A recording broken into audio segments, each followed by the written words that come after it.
Padma art and ಡಿಶಸ್ಗೆ ನಿಮಗೆಲ್ಲ ಸ್ವಾಗತ. ನಾನು ನಿಮ್ಮ ಅನ್ನಪೂರ್ಣ ಜಗದೀಶ್. ಇವತ್ತಿನ ದಿವಸ ಟೊಮೆಟೊ ಚಟ್ನಿ ಅಥವಾ ಟೊಮೆಟೊ ತಕ್ಕು ಅಂತ ಹೇಳಿ ಮಾಡೋದನ್ನು ತೋರಿಸ್ತಾ ಇದ್ದೀನಿ. ಇದು ನೀವು ರೆಡಿ ಮಾಡಿ ಬಾಟ್ಲಲ್ಲಿ ಹಾಕಿಟ್ಕೊಂಡ್ರೆ ಫ್ರಿಜ್ಜಲ್ಲಿ ಇಟ್ಟಿದ್ರಂತೂ 6 ತಿಂಗಳು 8 ತಿಂಗಳಾದ್ರೂ ಏನೂ ಕೆಡಲ್ಲ. ಇದು ತುಂಬ ಚೆನ್ನಾಗಿರುತ್ತೆ.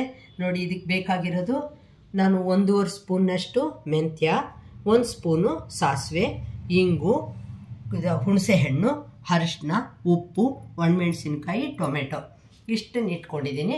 ಇವಾಗ ಟೊಮೆಟೊ ಚೀಪಾಗೇ ಇದೆ ನೋಡಿ. ಸ್ವಲ್ಪ 1/2 ಸ್ಪೂನ್ನಷ್ಟು ಎಣ್ಣೆ ಕಾಯಕ್ಕಿಟ್ಟು ಸಾಸಿವೆ ಹಾಕಿಬಿಡ್ತೀನಿ. ಮತ್ತು ಆ ಸಾಸಿವೆ ಇದಾಗ್ತಾ ಇರುತ್ತಲ್ಲ, ಆವಾಗ ಈ ಮೆಂತ್ಯ ಹಾಕ್ತಾಯಿದ್ದೀನಿ. ತುಂಬ ಜನ ಗೊತ್ತಿಲ್ಲ, ಉಪ್ಪಿನಕಾಯಿಗಾಗಲಿ ಈ ಥರ ತೊಕ್ಕುಗಳಿಗೆ ಎಲ್ಲನೂ ಮೆಂತ್ಯ ಬಳಸ್ತಾರೆ ತುಂಬ. ಅದು ಯಾಕೆ ಅಂತ ಅಂದರೆ, ಮೆಂತ್ಯ ಇದೆಯಲ್ಲ ಒಂಥರ ಪ್ರಿಸರ್ವೇಟಿವ್ ಥರ. ಇದು ನೀವು ಗೊತ್ತಿರ್ಬೋದು ನಿಮಗೆ, ಬಾಣಂತಿಯರಿಗೆ ಮತ್ತು ಈ ಥರ ವಯಸ್ಸಾದವ್ರಿಗೆ ಎಲ್ಲನೂ ಮೆಂತ್ಯದ ದೋಸೆ ತಿನ್ನಿ ಅಂತ ಹೇಳ್ತಾರೆ. ಬಾಣಂತಿಯರಿಗಂತೂ ದಿನಾನೂ ಮೆಂತ್ಯದ ದೋಸೆನೇ ಮಾಡಿಕೊಡ್ತಾರೆ, ಉದ್ದಿನಬೇಳೆ ಹಾಕಲ್ಲ. ಅದು ಯಾಕೆ ಅಂದರೆ ಒಂಥರ ಅವ್ರ ಬಾಡಿಯಲ್ಲಿ ಒಂಥರ ವಿಟಮಿನ್ಸ್ ಎಲ್ಲ ಕಡಿಮೆ ಆಗಿಬಿಟ್ಟಿರುತ್ತಲ್ವ, ಮಗು ಹುಟ್ಟಿ ಎಲ್ಲ. ಅದರಿಂದ ಈ ಮೆಂತ್ಯ ಒಂಥರ ಶಕ್ತಿ ಕೊಡುತ್ತೆ, ಒಂಥರ ಪುಷ್ಟಿ ಕೊಡುತ್ತೆ ಅನ್ನೋದು ಒಂದು ಹಿಂದಿನವರಿಂದನೂ ತಿಳ್ಕೊಂಡಿರೋದು. ಅದು ನೋಡಿ, ಈ ಥರ ಇದು ಹಿಂಗೆ ಕೆಂಪು ಆಗ್ತಾ ಇದೆಯಲ್ವ. ಇವಾಗ ನೀವು ಒಣಮೆಣಸಿನ್ಕಾಯಿ ಹಾಕಿಬಿಡಿ. ಅದನ್ನು ಚೆನ್ನಾಗಿ ಹುರ್ಕೊಂಡು ಟೊಮೆಟೊನ ನಾನು ಸಣ್ಣಗೆ ಹೆಚ್ಚಿಟ್ಕೊಳ್ತೀನಿ. ಖಾರದ ಪುಡಿ ಕೂಡ ಹಾಕ್ಬೋದು ನೀವು, ಅಥವಾ ಬೇಕಾದವರು ಹಸಿಮೆಣಸಿನ್ಕಾಯಿ ಕೂಡ ಹಾಕ್ಕೋಬೋದು. ಆದರೆ ಒಣಮೆಣಸಿನ್ಕಾಯಿ ಹಾಕಿದರೆ ತುಂಬ ಚೆನ್ನಾಗಿರುತ್ತೆ. ಇದು ಕೂಡ ನೋಡಿ, ಎಣ್ಣೆ ಒಳಗೆ ಚೆನ್ನಾಗಿ ಬಾಡಿಸ್ಕೊಂಡ್ಬಿಡಿ. ಈ ಥರ ಇದು ಆರ್ತಾ ಇರೋ ಹೊತ್ತಿಗೆ ನಿಮಗೆ ಒಂದು ಸ್ವಲ್ಪ ಟೈಮ್ ಸೆನ್ಸ್ ಬೆಳೆಸ್ಕೊಂಡ್ಬಿಟ್ರಿ ಅಂದರೆ ಒಂದಕ್ಕೊಂದು ಮ್ಯಾಚ್ ಆಗಿ ಟೈಮು ಉಳಿಯುತ್ತೆ, ಜೊತೆಯಲ್ಲಿ ಬೇರೆ ಕೆಲಸಗಳು ಆಗಿಬಿಡತ್ತೆ. ನೋಡಿ, ಇದು ಇವಾಗ ಚೆನ್ನಾಗಿ ಆಗ್ತಾ ಇದೆ ಅಲ್ವಾ. ಆವಾಗ ನೀವು 1 ನಿಮಿಷದಲ್ಲಿ ಸೈಡಲ್ಲಿ ಟೊಮೆಟೊನ ಸಣ್ಣದಾಗಿ ಹೆಚ್ಕೊಂಡ್ಬಿಡ್ಬೋದು. ಇದು ಮಿಕ್ಕಿದ್ದೆಲ್ಲನೂ ನಾನು ಆಮೇಲೆ ಯಾವಾಗ ಹಾಕೋದು ಅಂತ ನಿಮಗೆ ತೋರಿಸ್ತೀನಿ. ಇದು ಆರೋದು ಆರಿಬಿಡುತ್ತೆ, ಪುಡಿ ಚೆನ್ನಾಗಾಗುತ್ತೆ. ಇದನ್ನು ಆರಿದ ಮೇಲೆ ಇದನ್ನು ಪೌಡ್ರ್ ಮಾಡ್ಕೊಂಡ್ಬಿಡ್ತೀನಿ. ಇದಕ್ಕೆ ಉಪ್ಪು, ಅರಿಶಿನ ಎಲ್ಲ ಹಾಕ್ಬಿಟ್ಟು ಪೌಡ್ರ್ ಮಾಡ್ಕೊಳ್ತೀನಿ. ಆವಾಗಲೇ ಟೊಮೆಟೊ ಸಣ್ಣಗೆ ಹೆಚ್ಚಿಟ್ಕೊಳ್ತೀನಿ.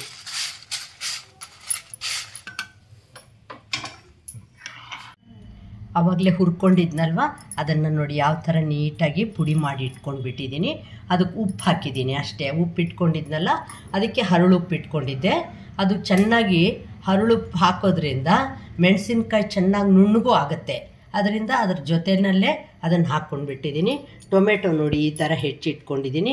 ಈ ಹುಣಸೆ ಹಣ್ಣನ್ನ ನಾನು ಒಂಚೂರು ನಾರಿಲ್ದಂಗೆ ಅದು ನಾರೆಲ್ಲ ತೆಕ್ಕೊಂಡಿದ್ದೀನಿ. ಈಗ 1 ಸ್ಪೂನ್ನಷ್ಟು ಎಣ್ಣೆ ಕಾಯಕ್ಕಿಟ್ಬಿಟ್ಟು ಅದರಲ್ಲಿ ಈ ಹುಣಸೆ ಹಣ್ಣು ಫಸ್ಟ್ ಹಾಕ್ಕೊಂಡಿದ್ದೀನಿ.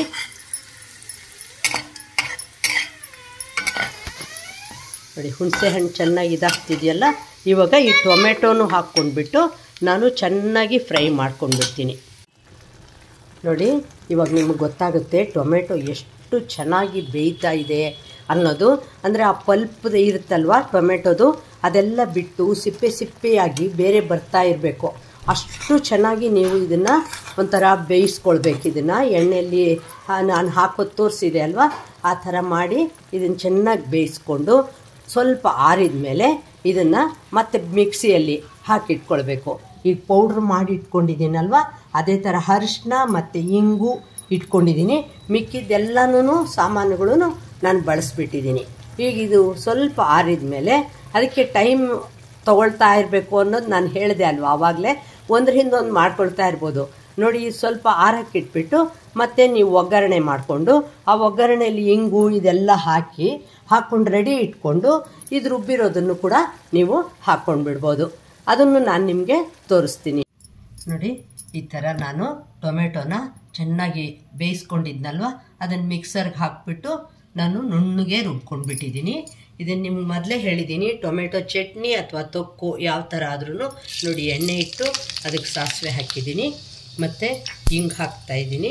ಹಿಂಗೆ ಒಂಚೂರು ಜಾಸ್ತಿನೇ ಹಾಕ್ಕೊಂಡ್ರೆ ಸ್ವಲ್ಪ ಸ್ಮೆಲ್ಲು ಚೆನ್ನಾಗಿರುತ್ತೆ. ಅದು ಕೂಡ ನಿಮಗೆ ಪ್ರಿಸರ್ವೇಟಿವ್ ಥರ ಕೆಲಸ ಮಾಡೋದ್ರಿಂದ ಇದು ನಿಮಗೆ ಬೇಗ ಖರ್ಚಾಗಲಿಲ್ಲ ಅಂದರೆ ಬೇಜಾರು ಮಾಡ್ಕೊಳ್ಳೋ ಅಷ್ಟಿಲ್ಲ ಇರುತ್ತೆ. ಅದು ಸ್ವಲ್ಪ ದಿವಸ ನೀವು ಧಾರಾಳವಾಗಿ ದೋಸೆ, ಚಟ್ನಿ, ಚಪಾತಿ, ದೋಸೆ ಮತ್ತು ಚಪಾತಿ, ಇಡ್ಲಿ ಯಾವುದಕ್ಕೆ ಬೇಕಾದ್ರೂ ನೀವು ಇದನ್ನ ಚಟ್ನಿ ಥರ ಕೂಡ ಬಳಸ್ಬೋದು. ಮತ್ತು ನೋಡಿ ಇದು ಹಾಕಿದ್ನಲ್ವ, ಇವಾಗ ಈ ಖಾರದ ಪುಡಿನ ನೀವು ಎಷ್ಟು ಬೇಕೋ ಅಷ್ಟೇ ಹಾಕ್ಕೊಳ್ಳಿ. ನಿಮಗೆ ಖಾರ ಬೇಕು ಅನಿಸಿದರೆ ಫುಲ್ ಹಾಕ್ಕೊಳ್ಳಿ, ಇಲ್ಲಾಂದರೆ ಕಡಿಮೆನೇ ಹಾಕ್ಕೊಂಡು ಮತ್ತೆ ಬೇಕಾದ್ರೆ ಮಿಕ್ಸ್ ಮಾಡ್ಕೊಳ್ಳಿ. ಇದನ್ನು ನಮ್ಮ ಮನೇಲಿ ಸ್ವಲ್ಪ ಖಾರ ಇಷ್ಟಪಡೋದ್ರಿಂದ ನಾನು ಸ್ವಲ್ಪ ಜಾಸ್ತಿನೇ ಹಾಕ್ಕೊಳ್ತಾ ಇದ್ದೀನಿ. ಇದೀಗ ಎಣ್ಣೆ ಒಳಗೆ ಚೆನ್ನಾಗಿ ಒಂಥರ ಬಿಸಿಯಾದಂಗೆ ಆಗಿಬಿಡುತ್ತಲ್ಲ, ಆವಾಗ ಇದನ್ನು ಇವಾಗ ಮಾಡಿಟ್ಕೊಂಡಿದ್ದೀವಲ್ಲ ನಾವು, ಇದನ್ನು ಹಾಕಿ ಚೆನ್ನಾಗಿ ಕಲಿಸ್ತಾ ಇದ್ದೀನಿ.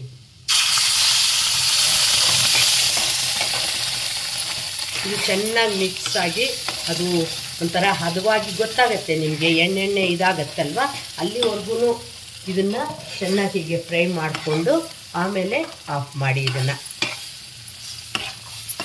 ನೋಡಿದ್ರಾ, ಇವಾಗ ಇದನ್ನು ಅದು ರುಬ್ಕೊಂಡಿದ್ದನ್ನು ಎಲ್ಲ ಹಾಕಿಬಿಟ್ಟಿದ್ದೀನಿ.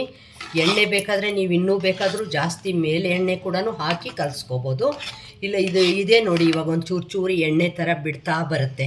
ಅಲ್ಲಿವರೆಗೂ ನೀವು ಇದನ್ನು ಹೀಗೆ ಕಲಿಸ್ತಾ ಇದ್ದರೆ, ಬಿಸಿ ಮಾಡಿಕೊಂಡು ಗ್ಯಾಸ್ ಆನಲ್ಲೇ ಇರಲಿ, ಸಣ್ಣದಾಗಿ ಸಣ್ಣ ಉರಿಯಲ್ಲಿ, ಇದು ಆವಾಗ ಒಂಥರ ಚಟ್ನಿ ತುಂಬ ಚೆನ್ನಾಗಾಗುತ್ತೆ. ಇದು ಎಷ್ಟಕ್ಕೆ ಉಪಯೋಗ ಆಗುತ್ತೆ ಗೊತ್ತಾ ನಿಮಗೆ? ಇದು ಪಲ್ಯಗಳಿಗೊಂದು ಸ್ಪೂನ್ ಹಾಕ್ಕೋಬೋದು, ಸಾಂಬಾರು, ರಸಮ್ಮು ಅದಕ್ಕೆ ಕೂಡ ಒಂದೊಂದು ಸ್ಪೂನ್ನಷ್ಟು ಇದನ್ನು ನೀವು ಬಳಸ್ಕೊಳ್ಬೋದು. ಮಾಡಿಟ್ಕೊಂಡಿದ್ರೆ ಯಾವುದಕ್ಕಾದರೂ ಉಪಯೋಗ ಆಗುತ್ತೆ ಇದು. ಮತ್ತು ಸಾಸ್ ಥರ, ಇವಾಗಂತೂ ಟೊಮೆಟೊ ಸಾಸು ಎಷ್ಟೊಂದು ಜನಕ್ಕೆ ಇಷ್ಟ, ಆದರೆ ಅಂಗಡಿಯಿಂದ ತಂದಿದ್ದು ಇವಾಗ ಯಾಕೋ ಎಲ್ಲರೂ ಇಷ್ಟಪಡಲ್ಲ. ಆದರೆ ಇದನ್ನು ನೀವು ಬಾಟ್ಲಲ್ಲಿ ಹಾಕಿಟ್ಕೊಂಡ್ರೆ ಇದನ್ನು ಸಾಸ್ ಥರನೂ ನೀವು ಉಪಯೋಗಿಸ್ಕೊಳ್ಬೋದು. ಮತ್ತು ಚಟ್ನಿ, ಈ ಚಟ್ನಿ ಇದೆಯಲ್ವ, ಟೊಮೆಟೊ ಚಟ್ನಿ, ನಿಮಗೆ ಅನ್ನಕ್ಕೆ ಕಲಿಸ್ಕೊಳ್ಳೋಕ್ಕೆ, ಬಿಸಿ ಬಿಸಿ ಅನ್ನಕ್ಕೆ ಕಲಿಸ್ಕೊಂಡ್ರೆ ನಿಮ್ಗೆ ಅದು ಎಷ್ಟು ರುಚಿಯಾಗಿರುತ್ತೆ ಅಂದರೆ ನೀವು ಬೇರೆ ಎಲ್ಲ ಬಿಟ್ಟು ಇದನ್ನೇ ಮತ್ತೆ ಕಲಿಸ್ಕೊಂಡು ತಿಂತೀರಾ. ನೋಡಿದ್ರಾ, ಟೊಮೆಟೊ ಚಟ್ನಿ ನಾನು ಮಾಡೋ ವಿಧಾನ ನಾನು ನಿಮಗೆ ಹೇಳಿದ್ದೀನಿ. ಮತ್ತು ಇದು ತುಂಬ ದಿವಸ ಇರುತ್ತೆ ಅಂತಲೂ ಹೇಳ್ತಾ ಇದ್ದೀನಿ. ನಾವು ಇದಕ್ಕೆ ಹಾಕಿರೋ ಸಾಮಗ್ರಿಗಳು ಕೂಡ ತುಂಬ ಸಿಂಪಲ್ಲಾಗಿ ಎದುರಿಗೆ ಕಾಣಿಸ್ತಾ ಇರುವಂಥ ಸಾಮಗ್ರಿಗಳನ್ನ ನಾನು ಹಾಕಿರೋದು. ಇವಾಗ ನಿಮ್ಗೆ ಗೊತ್ತಾಗುತ್ತೆ ನೋಡಿ, ಇದೊಂಥರ ಚೆನ್ನಾಗಿ ಕುದ್ದಾಗ ಇದ್ರದ್ದು ಪೌಡ್ರದ್ದು ಸ್ಮೆಲ್ಲು ಎಲ್ಲ ಹೋಗಿಬಿಡುತ್ತೆ. ನಾನು ಮೊದಲೇ ಹೇಳಿದ್ದೀನಿ, ಪೌಡ್ರ್ ಮಾಡ್ಕೊಂಡಿರೋದನ್ನು ನೀವು ಬೇಕಾದರೆ ಸ್ವಲ್ಪ ಉಳಿಸ್ಕೊಂಡು ಆಮೇಲೆ ನೀವು ಖಾರ ನೋಡಿಕೊಂಡು ಹಾಕ್ಕೋಬೋದು. ಯಾಕೆಂದರೆ ನಾನು ಖಾರದ ಪುಡಿ ಬಳಸಿಲ್ಲ, ಒಣಮೆಣಸಿನ್ಕಾಯಿ ಹುರ್ಕೊಂಡು ಹಾಕಿದ್ದೀನಿ. ನೋಡಿದ್ರಾ ಸ್ನೇಹಿತರೆ, ನೀವು ನಾನು ಟೊಮೆಟೊ ಚಟ್ನಿ ಮಾಡಿರೋದನ್ನು, ಚಟ್ನಿ ಅನ್ಬೋದು ಅಥವಾ ಟೊಮೆಟೊ ತೊಕ್ಕು ಅಂತ ಹೇಳ್ಕೊಳ್ಳಿ, ಯಾವುದಾದ್ರೂ ಪರವಾಗಿಲ್ಲ ಹೆಸರು, ಆದರೆ ಟೇಸ್ಟ್ ಮಾತ್ರ ತುಂಬ ಸೂಪರಾಗಿರುತ್ತೆ. ಒಂದು ಸಲ ಮಾಡಿದರೆ ನೀವು ಮತ್ತೆ ಮಾಡ್ತೀರಾ. ಟೊಮೆಟೊ ಕೂಡ ರೇಟ್ ಏನು ಜಾಸ್ತಿ ಇಲ್ಲ. ನೀವು ಬೇಕಾದರೆ ಮಾತ್ರ ಈರುಳ್ಳಿ ಬೆಳ್ಳುಳ್ಳಿನೂ ಹಾಕ್ಕೋಬೋದು, ಮತ್ತು ಒಂದೊಂದು ಸ್ಪೂನು ಬೆಲ್ಲ ಹಾಕ್ಕೋಬೋದು ನೀವು. ನಾನು ಬೆಲ್ಲ ಯಾಕೆ ಹಾಕಲ್ಲ ಅಂದರೆ, ಸ್ವಲ್ಪ ದಿವಸ ಇಟ್ಟಾಗ ಆ ಬೆಲ್ಲ ಒಂಥರ ಖಾರದ ಜೊತೆ ಮಿಕ್ಸ್ ಆಗಿ ಅದೇನೋ ಬೇರೆ ಥರ ಟೇಸ್ಟ್ ಬರುತ್ತೆ ಅಂತ ನನಗೆ ಅನಿಸ್ಬಿಟ್ಟಿದೆ. ಅದಕ್ಕೆ ನಾನು ಇದ್ರ ಜೊತೇಲಿ ಬೆಲ್ಲ ಹಾಕಲ್ಲ ಯಾವಾಗಲೂ. ನೋಡಿದ್ರಾ, ಟೊಮೆಟೊ ತೊಕ್ಕು ಅಥವಾ ಚಟ್ನಿ ಸೂಪರಾಗಿದೆ.